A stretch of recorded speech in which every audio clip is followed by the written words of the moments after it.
What if I told you the most anticipated new city car on the market right now shares its exact mechanical skeleton with its biggest French rival? It's a pretty wild thought to start with. Right. But somehow it manages to have like about 1,980 fewer moving parts than the humble hatchback you drove in high school. Yeah, the math on that is just crazy. It really is. Welcome to the deep dive, everyone. I am so incredibly pumped to have you with us today. It's going to be a fun one. Oh, absolutely. Because our mission today is all about sheer joy and absolute clarity. We are taking a magnifying glass to the brand new 2026 Nissan Micra. A car that has, completely ditched the combustion engine. It's pure electric now. Yes. And our goal today is to figure out, for you, the listener, what this car actually represents. Like, is it just a corporate clone wearing different sheet metal? Or is it a brilliant city car champion in its own right? Which is really the defining question for this vehicle. And to get you a definitive answer, we've pulled together a really fascinating stack of sources for today's deep dive. We've got some great data today. We do. We're pulling from an Italian automotive release that breaks down the long-term economics and specs. Love a good financial breakdown. Right. Plus, we've got a transcript from a German real-world YouTube driving review from Autogefühl. They're so thorough. Very thorough. And to round it out, we're looking at a comprehensive UK buying guide from Electrifying. So we're really looking at the complete picture. So what a picture it is. I mean, for an entire generation of drivers, the Nissan Micra was, well, it was iconic. Oh, definitely. For 2 generations, the Micra was basically the Fiat 500 or the Mini of its day. Exactly. Especially those beloved bubbly K11 and K12 models. Yeah, those blobby little cars from the 90s and 2000s. They were the ultimate, slightly battered first car for so many people. But, the automotive landscape has completely transformed since then. It has. Now it's back, and it's basically a manifesto for smart electric mobility. Right. But to understand where this car is going, we first have to look at its DNA. So what exactly is this new Micra built on? Okay, so the foundational element here is something called the Ampere Small platform. Ampere small. Got it. Yeah. And at just 3.97 meters long, it is built from the ground up to be an EV. It's tiny.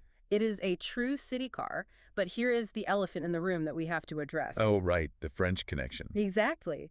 It shares its underlying architecture, the battery packs, and the electric motors with the highly hyped Renault 5. Right. It's like fraternal twins, basically. That's a perfect way to look at it. They share the exact same DNA, but one dresses like a retro hipster, and the other goes for this like futuristic streetwear vibe. Yeah, the vibes are completely different. But let me push back for a second. If they are fundamentally the same car underneath, why should the listener even care about the Nissan version?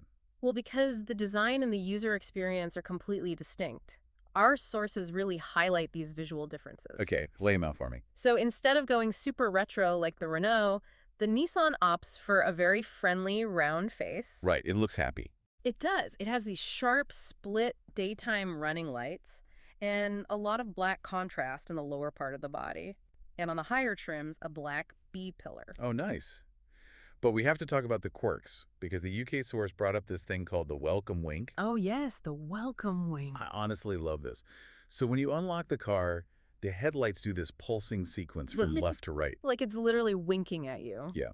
Now, the UK reviewer joked that Nissan should probably drop the name, because it sounds like, well, something a creepy uncle would do. Yeah, that's fair. But I think it's joyful. And it's so different from the Renault interior, too. Like, Renault has that gear shifter that looks like a lipstick cover. Which is very specific. Very retro kit crash. Yeah, and Nissan completely avoided that. They went with this sleek black-on-black shifter. Plus, there's a subtle image of Mount Fuji hidden in the center cubby. Just to really emphasize that Japanese heritage. Exactly. It's a totally different mood. Yeah. But, design is subjective. Right. But the numbers, range, charging, long-term costs, those are entirely objective. Okay, so let's get into the numbers game. Break down the battery options for us. So you basically have 2 choices. There's a 40 kilowatt-hour battery, Okay. which gives you about 121 or 122 horsepower. Not bad for a little city car? Not at all. And that gets you about 192 miles or 317 kilometers of range. Perfect for just bopping around town. Exactly. But if you need to go further, there's the 52 kilowatt hour battery. Okay, and what does that bump us up to? That pushes you up to around 148 to 150 horsepower, and the range stretches up to 260 miles or 416 kilometers WLTP. Wow, 260 miles in a car under 4 meters long? That's fantastic. But what about charging speeds? So across the board, you get 11 kilowatt AC charging for home charging. Okay. And for fast charging on the road, the larger battery can take up to 100 kilowatts of DC fast charging. Wait, 100 kilowatts, so how fast does that actually fill it up? You can go from 15% to 80% charge in just 30 minutes. That is just you grab a coffee, you're done. Basically, Yeah. yeah. Or you can add 175 kilometers of range in just 15 minutes. That's huge. Yeah. And I saw in the specs that heat pumps are standard across the board. Yes. Which is a massive win for winter efficiency. It really is. But let's talk about the money. The total cost of ownership, or TCO. Because the Italian source goes deep into why this car makes financial sense long term.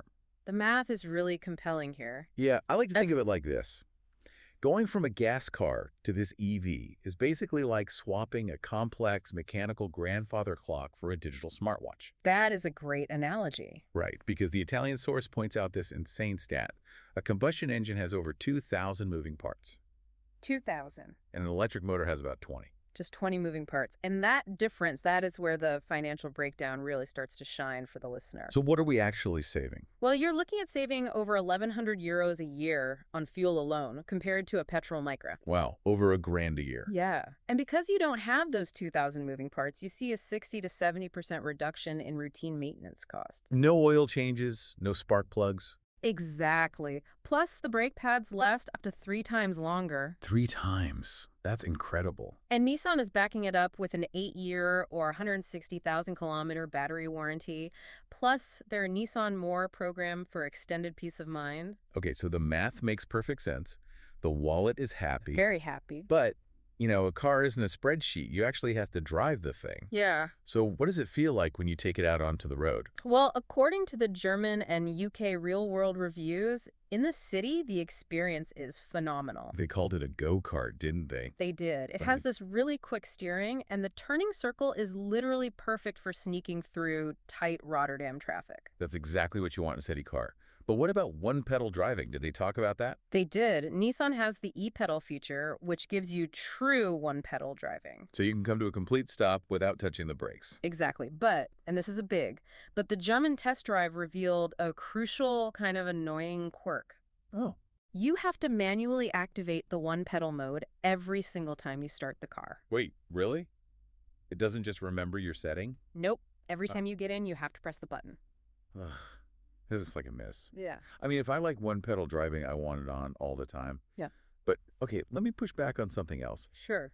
If it's this tiny go-kart city car, isn't it going to feel absolutely terrifying and loud if you take it on the highway? You would think so. Yeah. But the motorway experience was actually the biggest surprise for the German reviewer. Really? Yeah. They took it on the Autobahn during high winds. Oh, wow. That sounds like a nightmare for a small car. Right. But even at 100 kilometers an hour, the Micra felt incredibly settled, stable, and really well insulated. How is that possible? Because of where the battery is. It lowers the center of gravity so much that it feels like a much more grown-up car than its footprint suggests. That is so cool. Did they talk about efficiency at highway speeds? They did. Real-world consumption sat around 15 kilowatt hours per 100 kilometers on the highway. That's really solid. And in the city, it dipped down to a super impressive 13 kilowatt hours per 100 kilometers. Okay, so it drives great, it's efficient. But let's bring it back to reality for a second. It's still a small car. We have to talk about practicality in space. Yeah, the physical limitations are definitely there. Right, like, first of all, there is no frunk. No front trunk for your cables.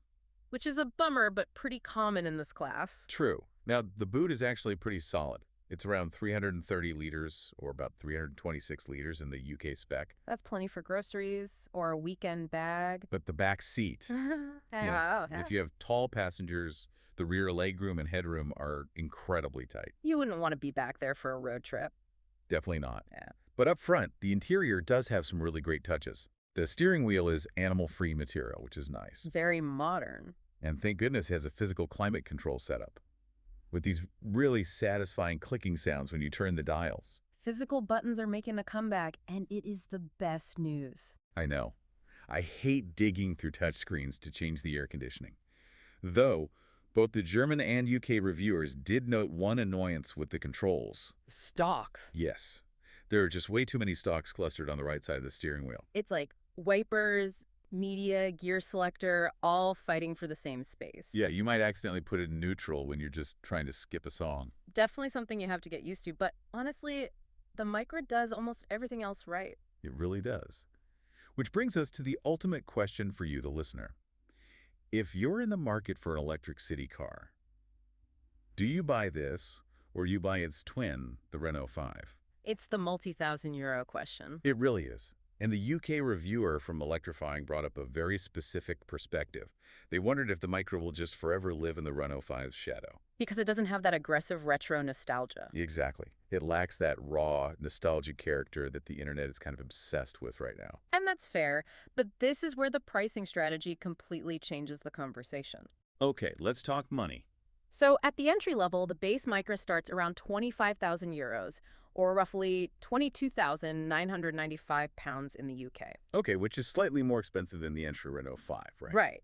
It seems a bit pricier at the bottom, but the nuance is in the higher trims. Oh, how so? Well, take the Micra's top-tier Evolve trim. It comes with a Harman Kardon sound system and all the luxury features. Nice. But that trim actually comes in a couple of thousand cheaper than the equivalent top-tier Renault 5. Wait, really? So if you want a fully loaded car, the Nissan is cheaper? Exactly.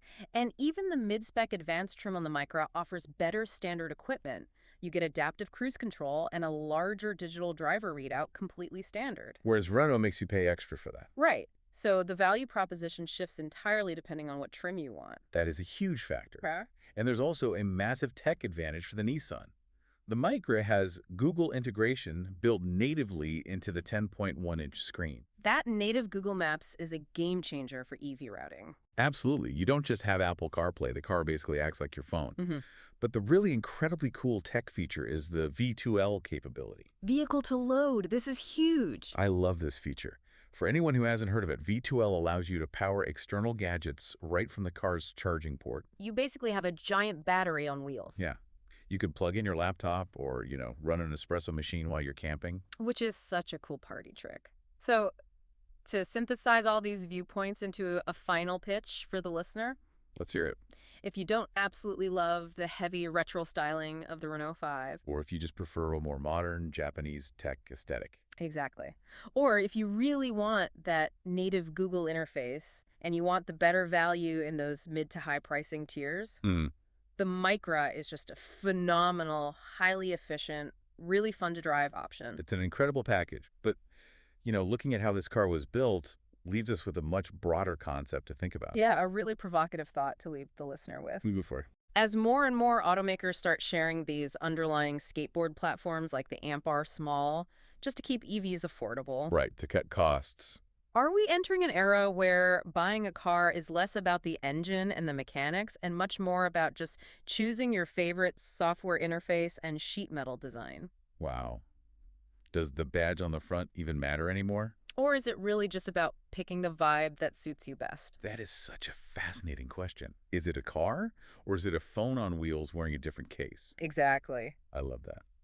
Well, on that note, we're going to wrap things up. Thank you so much for taking the time to join us today. Yeah, thanks for tuning in. We have had an absolute blast unpacking all this tech, all these numbers, and just the pure joy of the 2026 Nissan Micra with you. It's been a great deep dive. It really has. We deeply appreciate your curiosity, and we'd love that you come along on this journey with us to stay well informed. Keep asking questions, keep looking for the joy in the tech, and we will see you on the next deep dive.